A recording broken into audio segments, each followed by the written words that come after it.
Now, the conclusion reached at the end of the last National Executive Committee meeting of the People's Democratic Party has left an underlying question for many who have been monitoring the stand of the Southeast PDP caucus in matters around who will be the party's national secretary. While the Southeast caucus backed Sunday Udeh Okoye as his candidate at the end of the last meeting, Samuel Anyanwu was affirmed as the party's national secretary, a decision many pundits and analysts believe was far from unanimous. What is the fate of the Southeast PDP following this decision? Political Analyst and Chairman of Guild of Public Affairs Analysts in Enugu State, Dr. Ambrose Igboke, joins us now. Dr. Igboke, good morning and welcome to the show. Good morning, Adley.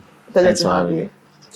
All right, let's begin with the first question here concerning how the Southeast has been treated in this matter.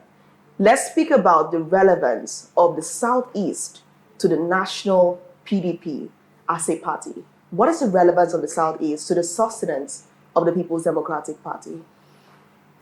I would like to go a little bit historical from 1998 when the PDP was formed. From two major blocks, the PDM, People's Democratic Movement, and the G34.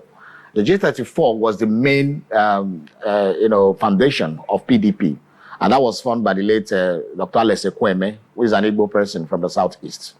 Now, naturally, he was supposed, as the leader of the coalition that formed the PDP, supposed to be the presidential candidate, which he, in his usual humble manner, turned down and said, okay, let it be, a process. Let it not just be by adoption.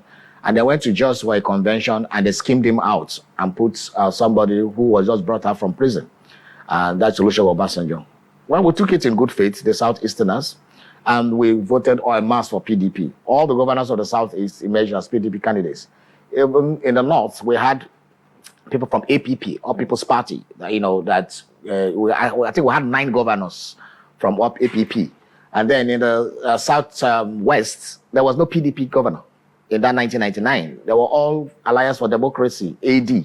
So you could say while the Southeast produced all its governors as PDP, that goes to show that the PDP is a very strong foundation, Southeast is a very strong foundation of PDP. Now, move forward to 2003, 2007, the presidential election that was contested then.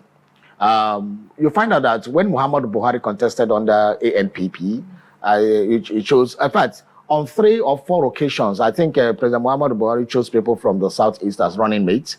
I think Chubu Akadigbo, Edwin Umeozoke, Ben Obi, and Hamba. So all these people, when he was between APP, ANPP, and then CPC.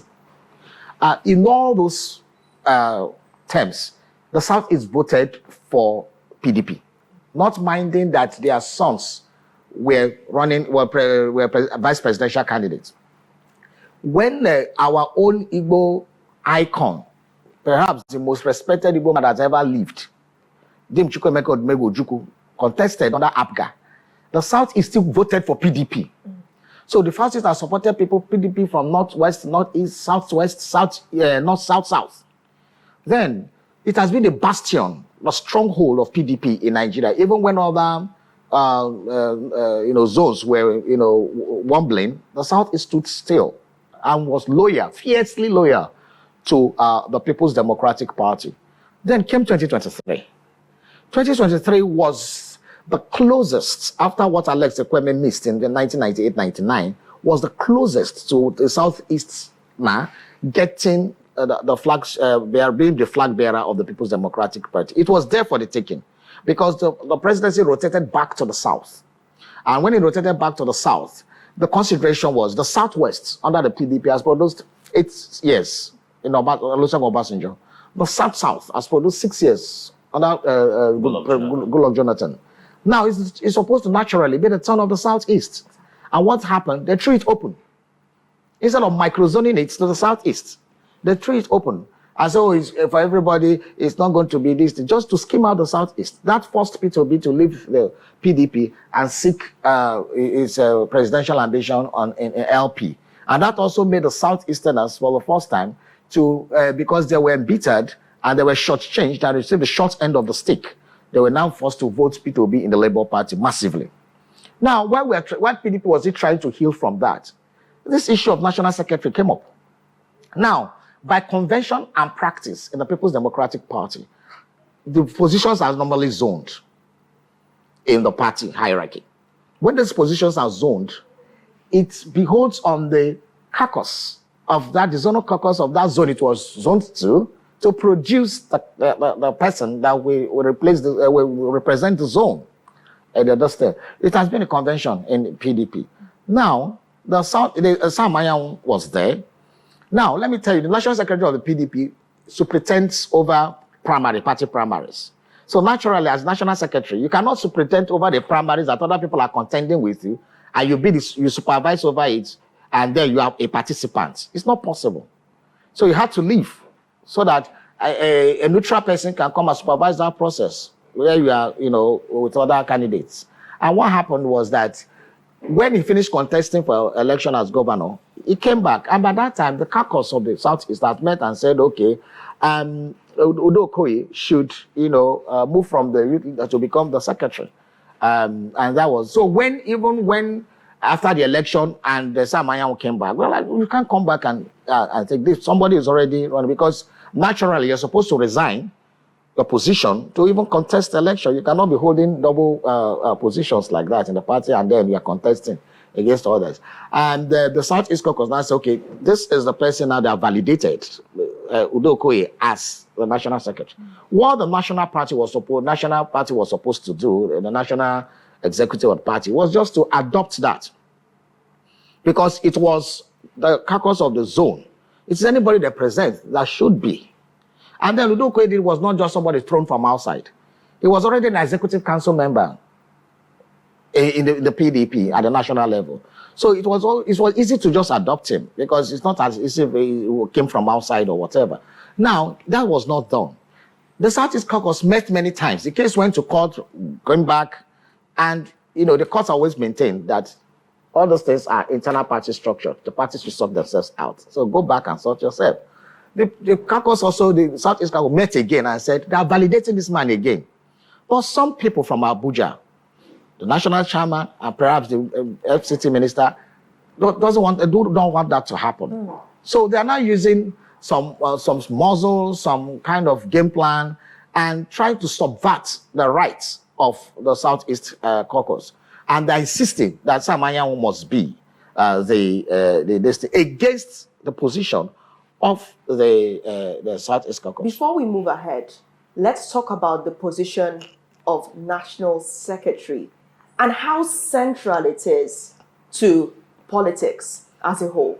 Because one would wonder why the interests are divided about the secretaryship position. What is the relevance of that role? It's not about the chairman this time. It's about the secretary. Why? Well, in any organization, any serious organization, especially associations, professional bodies, and all those things, even political parties, after the chairman, the next person is the secretary.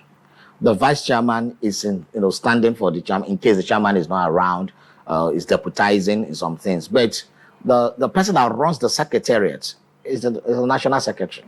And beyond that, running the secretariat, that is where the correspondence, that is where the documentations are done, that is what decisions are taken. He's like the chief executive officer of the secretariat, while the national chairman is like the chairman of board, So the person actually in the day-to-day running of that place is the national secretary.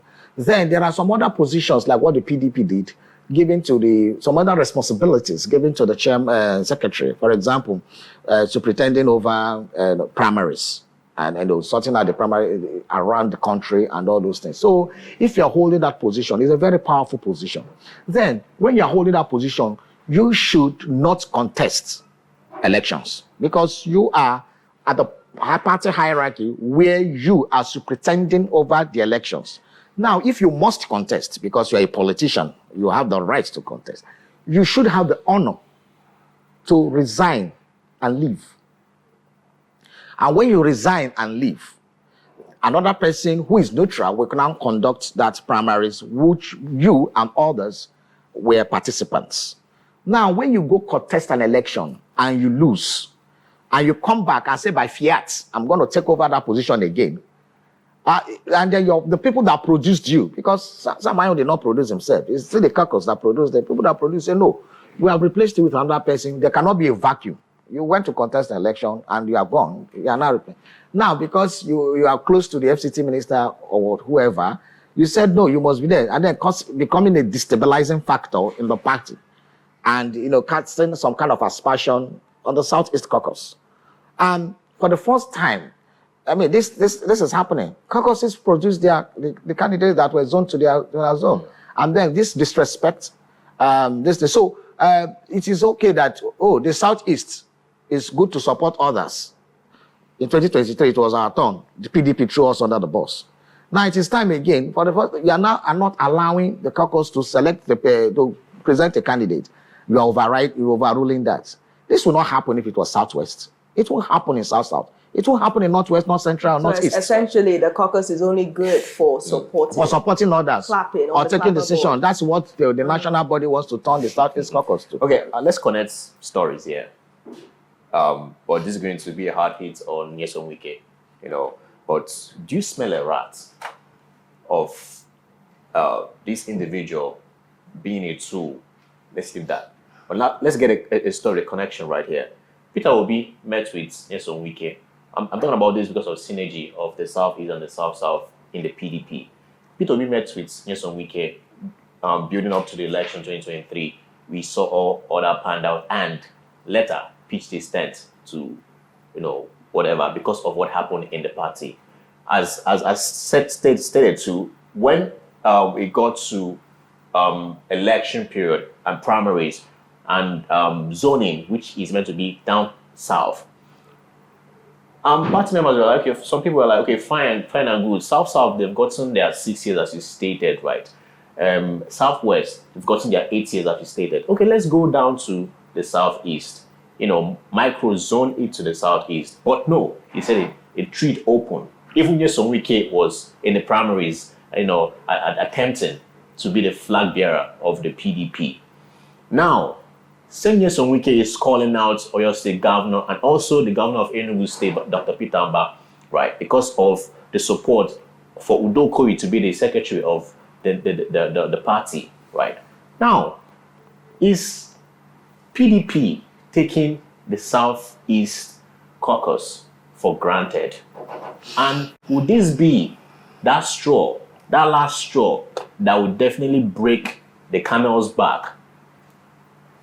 Well, the PDP has been in an ICU, intensive care unit, since 2023.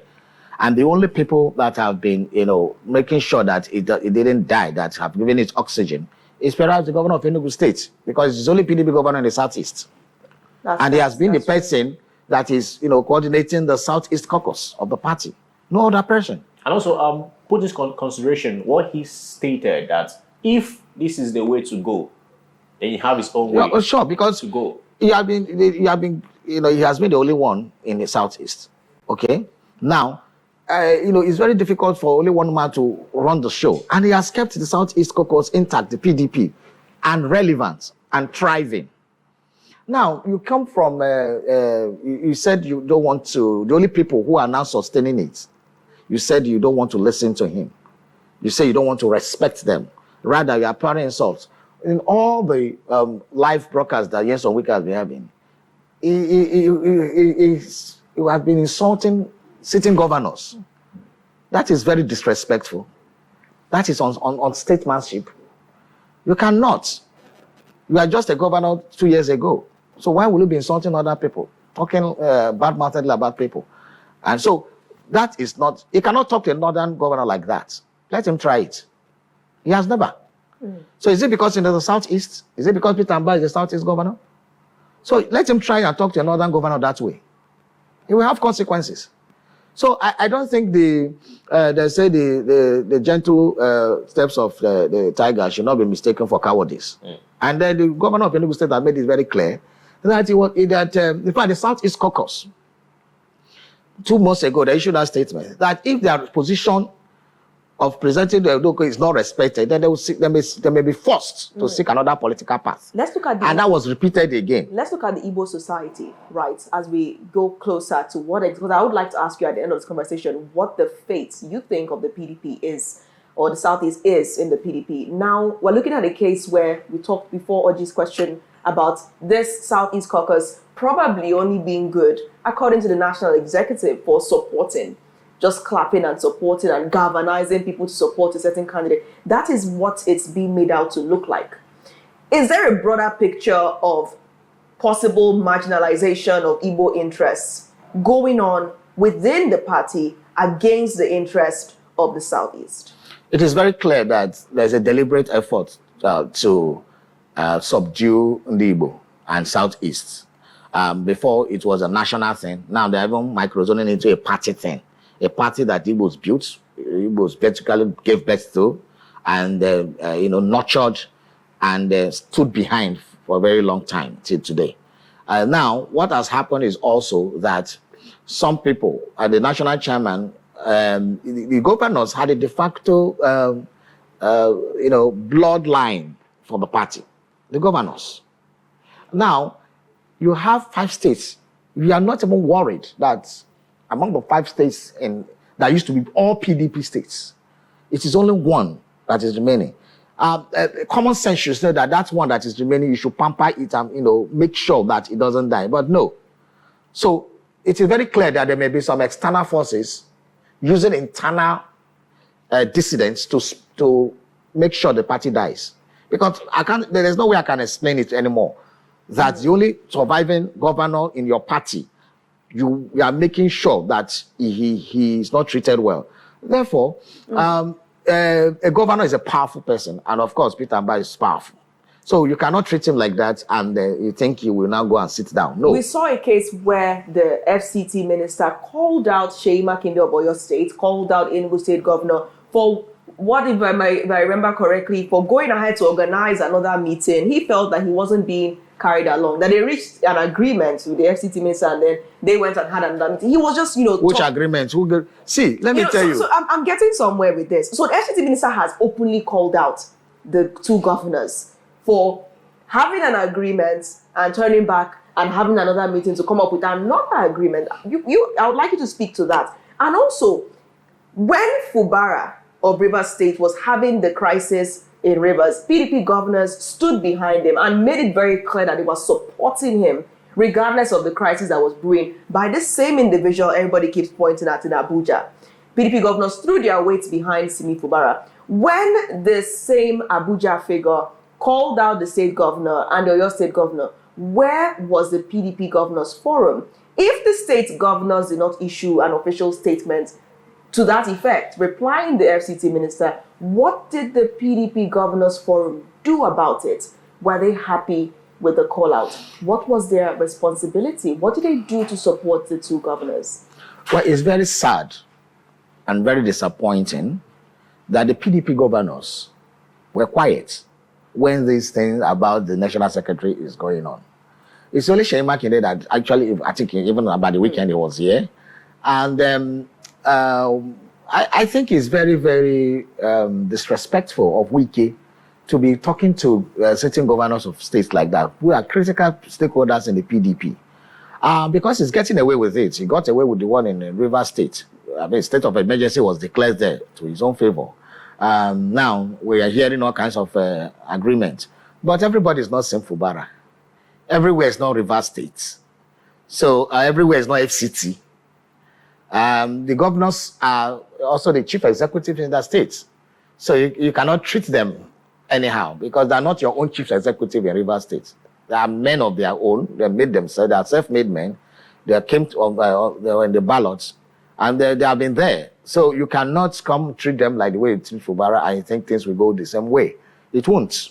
Therefore, since the PDP Governors Forum have decided to keep mute, and they are not supporting their own in person of Mba and Makinde, well, I think they have the right to because the PDP is becoming a caucus. I'm sorry to say, is basically with this coalition where major members, Atiku is leaving, a lot of other people are leaving the party. Then the only people that were the strong men in the party are also treating them, so they will also leave. They have the right to leave the party if the party.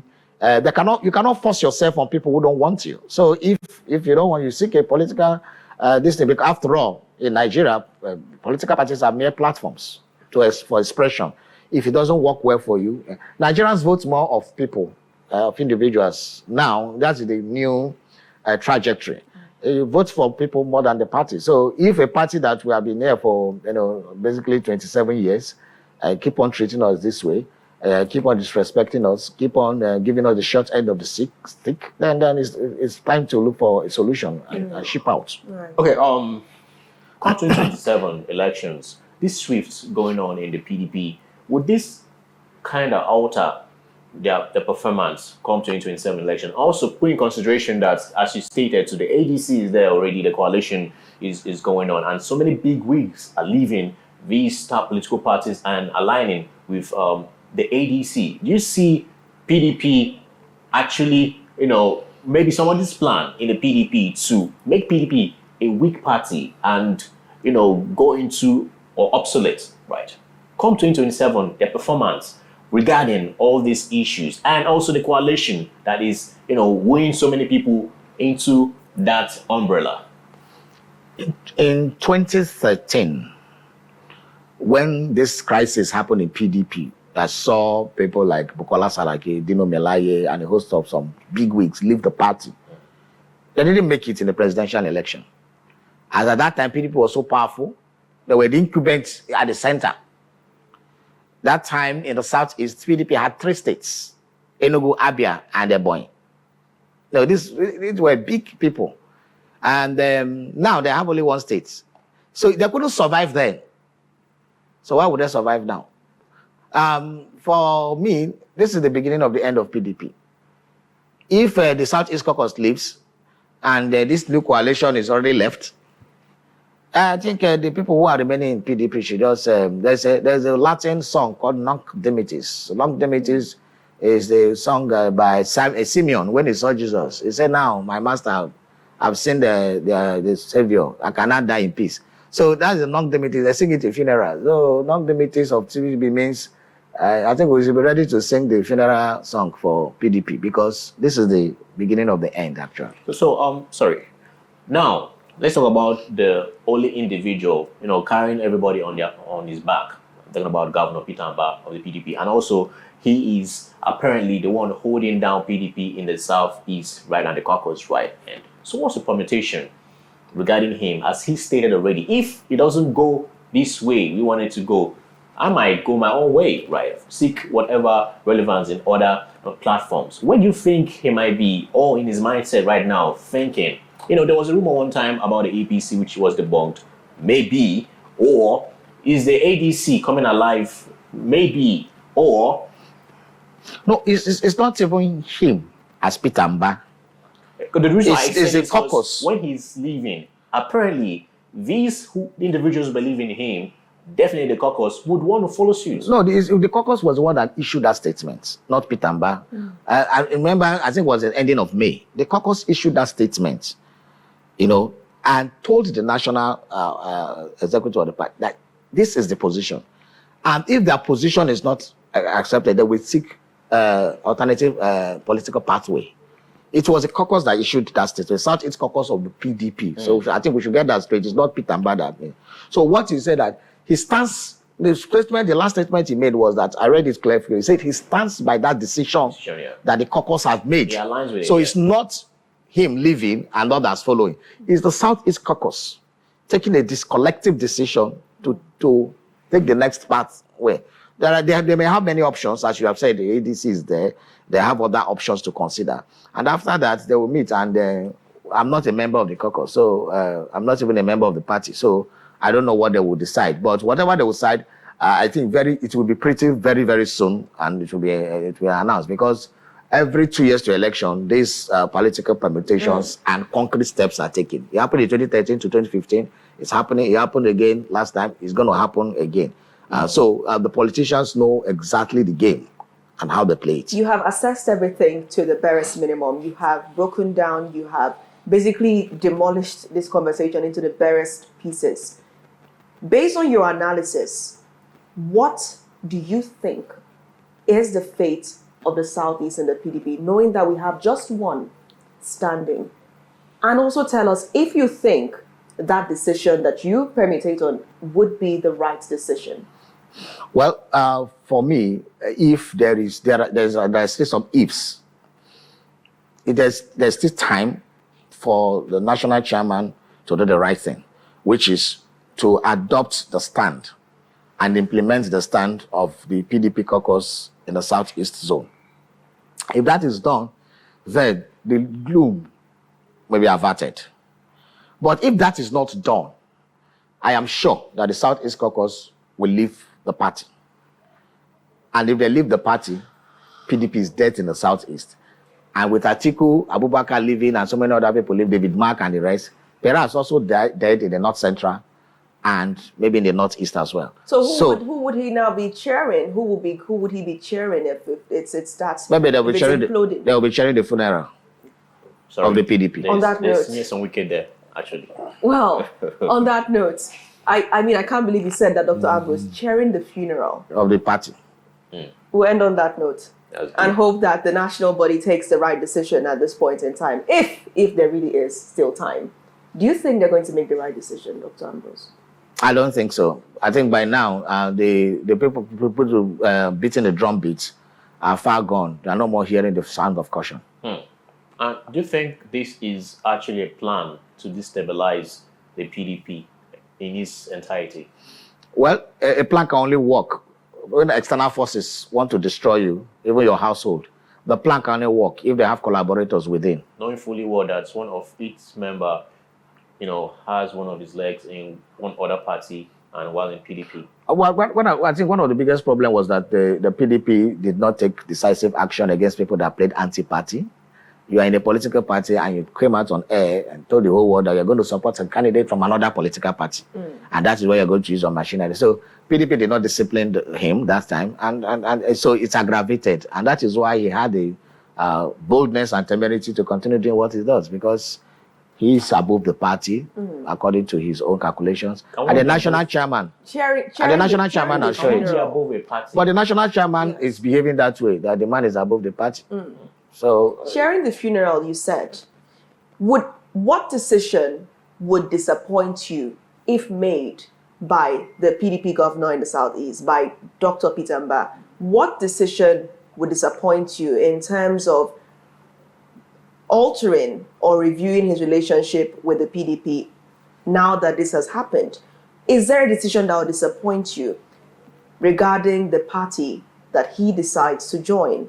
What party, in fact, do you think that would be? No, you see, our political parties are platforms. The people who make the party tick are the individuals that go there. There was a CPC that couldn't win the election. There was an ACN that couldn't win the elections. When the ACN came together with CPC and New PDP and splinter group from ANPP, they were able to win the elections. Labour Party was basically non-existent, was just existed on paper. And when Peter B moved in 2023, in the twinkling of an eye, it became a behemoth. So it's not even about it. Any party that the Southeast Caucus decides to move into, they really wants to reinvigorate, rejuvenate, and stabilize the party and make it a behemoth. So it's the people. Look at ADC that was sleeping. It's all of a sudden the ADC has become alive because of the people that have just moved into it. So that is how the party politics is played in Nigeria. All right. Okay. I mean, we're out of time, Dr. Ambrose, but you have made some strong remarks on today's show. So I'll leave this question now, leave it with PDP, because that has covered all of our stories today, basically. Would the National Executive Committee chairman be chairing the funeral, or would he turn around and make the right decision if there's still time? We had Dr. Ambrose Igboke. Thank you once again for joining. Thank you for coming around. Thank you for having me on the show this morning. The morning show continues as we delve into the reserved seats for women bill. Increased calls for this to be amended into the Constitution. Stay tuned. Stay tuned.